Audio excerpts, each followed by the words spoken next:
Creation, the Cornerstone of Truth, Part 1.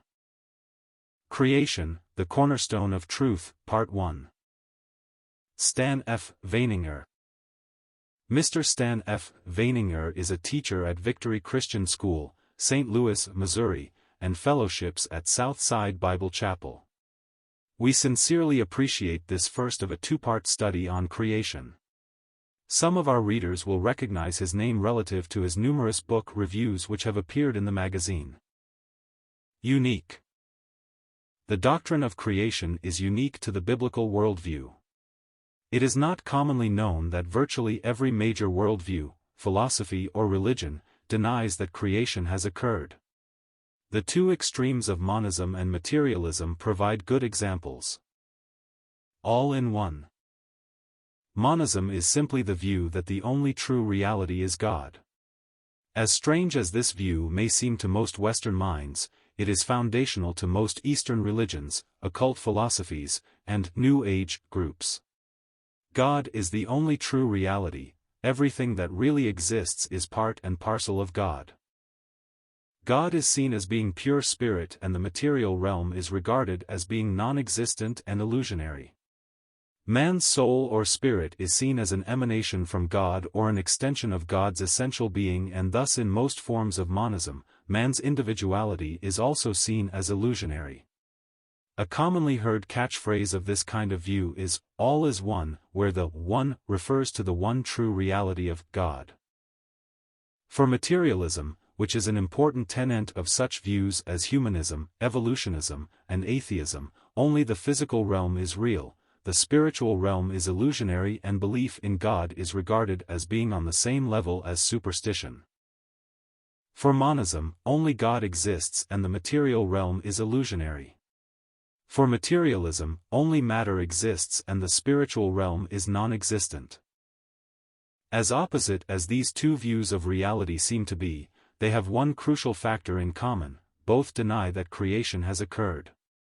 For monism, nothing can exist apart from or outside of God.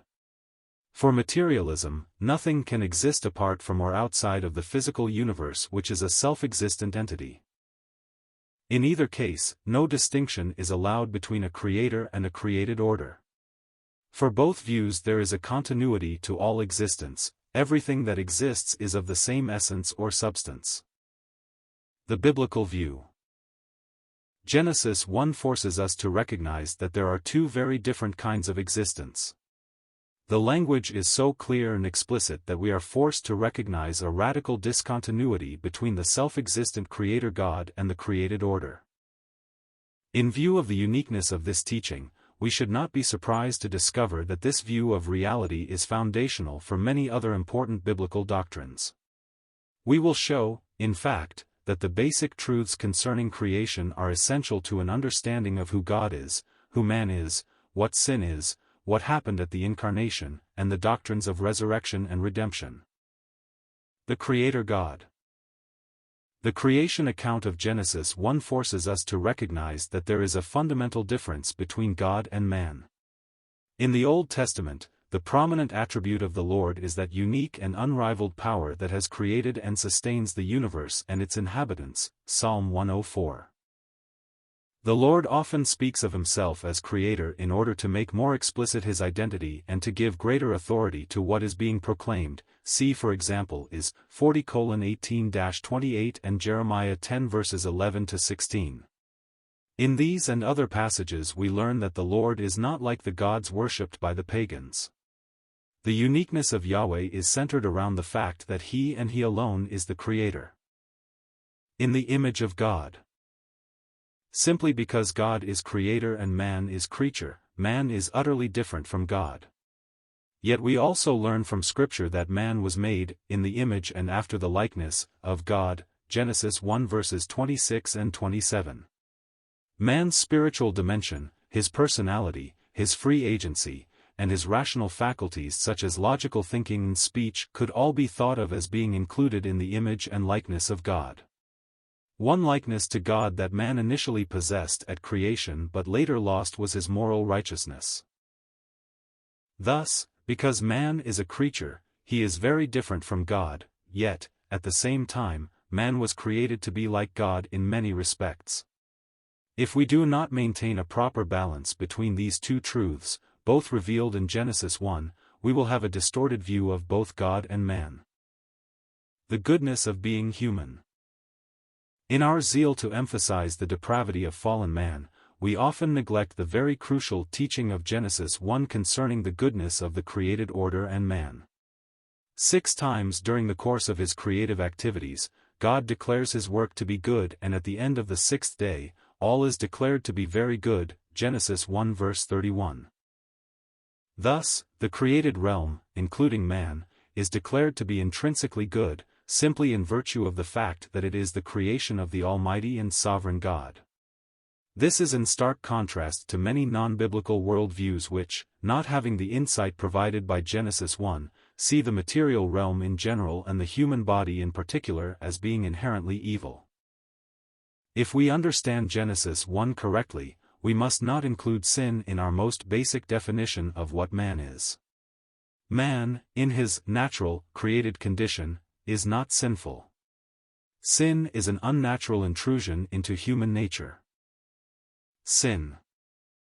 The doctrine of creation is foundational to a proper understanding of the doctrine of sin. Because God is creator and man is creature, man falls under a natural obligation to obey God, that is, to allow God to determine for him what is right and what is wrong. It is this very important principle which is behind the prohibition given in Genesis 2 verse 17. The issue was, would Adam and Eve allow God to determine for them what was right or wrong, or would they choose to determine for themselves what was right and wrong? When Adam and Eve ate of the forbidden tree, it was an act of rebellion against the lordship of their Creator, pure and simple. The essence of the first sin, and every sin that followed it, is the refusal to submit to the natural obligation man has to obey his Creator God. The fall. Thus, according to the Scriptures, the fall was moral. While some non-biblical religions have a concept of a fall, it is very different than that of Genesis 3, being metaphysical rather than moral. Hinduism, for example, speaks of a fall which corresponds to man's entrance into the material realm. The fall introduced the deception of individual and physical existence that men are now under. Man's false conception of himself as an individual and as having a physical body is, in fact, viewed as man's basic problem.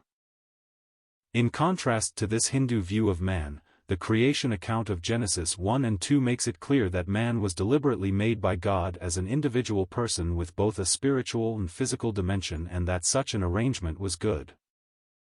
Genesis 3 makes it clear that the fall was not a change in man's conception of reality and of himself, but rather was a spiritual and moral degeneration whereby man came under the power and deception of sin.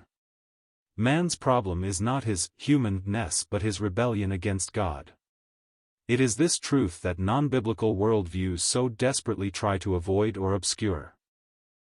You will be like God. The serpent's temptation of Eve included the appeal that, you will be like God, Genesis 3 verse 5. We have seen that according to Genesis 1 verses 26 to 28, man was already created to be like God, and it becomes obvious that the appeal in Genesis 3 verse 5 is to something beyond that. What really lies behind the appeal surfaces when we consider the remainder of it: you will be like God, knowing good and evil. The words, knowing good and evil, show that the serpent was holding before Eve the possibility of transcending the moral obligations of creaturehood. The serpent offered to the creature what belongs exclusively to the Creator, the right to know, or determine, what is right and what is wrong. What the serpent offered to Eve was the possibility of becoming her own God, of being able to determine for herself what is right and wrong. This is what lies at the root of all false religions and philosophies.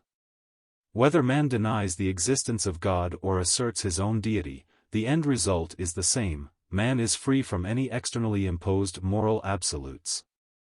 It is no coincidence that most non-biblical religions and philosophies not only deny that creation has occurred but are also immoral, denying any ultimate distinction between good and evil. Only by denying that creation has occurred can man avoid the creator-slash-creature distinction and the natural moral obligations of creaturehood.